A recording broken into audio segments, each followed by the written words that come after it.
হাসিনা পালিয়েছে শব্দটির পরিবর্তে কোনো গণমাধ্যম যদি ভিন্ন শব্দ প্রয়োগের অপকৌশল নেন, সেটি জনগণের কাছে আপনাদের বিবেকের স্বাধীনতাকেই প্রশ্নবিদ্ধ করবে। প্রিয় দেশবাসী, এবার আমি বিশেষ করে প্রিন্ট এবং ইলেকট্রনিক মিডিয়ার সংশ্লিষ্টদের দৃষ্টি আকর্ষণ করে দুটি কথা বলতে চাই।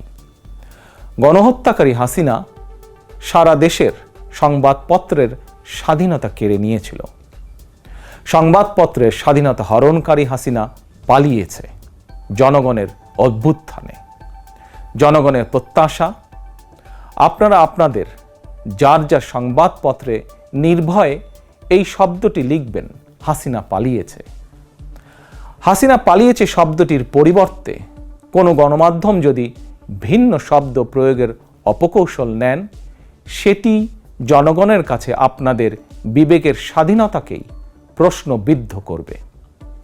আপনাদের প্রতি আমার বিনীত আহ্বান, গত 15 বছরে যেই সকল পরিবারের মানুষগুলো গুম, খুন, অপহরণের শিকার হয়েছেন, ছাত্র জনতার বিপ্লবে হাজারো মানুষ যারা শহীদ হয়েছেন, আহত হয়েছেন, তাদের এবং তাদের পরিবারের দুঃখ দুর্দশার কথাগুলো আপনারা আপনাদের সংবাদ মাধ্যমে তুলে ধরবেন।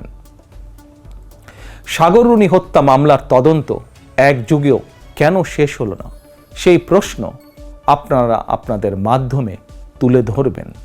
জনগণ আপনাদের কাছ থেকে আয়নাঘর নিয়ে অনুসন্ধানী রিপোর্ট দেখতে চায়। হাসিনা দেশটাকে লুটেরার রাষ্ট্রে পরিণত করেছিল। জনগণ দুর্নীতির সেই সব চিত্র প্রতিদিন আপনাদের সংবাদপত্রে, গণমাধ্যমগুলোতে দেখতে চায়। গণহত্যাকারী খনি হাসিনা প্রতিবার কিভাবে জনগণের ভোটকে ডাকাতি করে নিয়ে গিয়েছিল, গণমাধ্যমে প্রতিদিন সেই সব চিত্র তুলে ধরে বিশেষ অনুষ্ঠান প্রচারের আহ্বান জানাই আপনাদেরকে।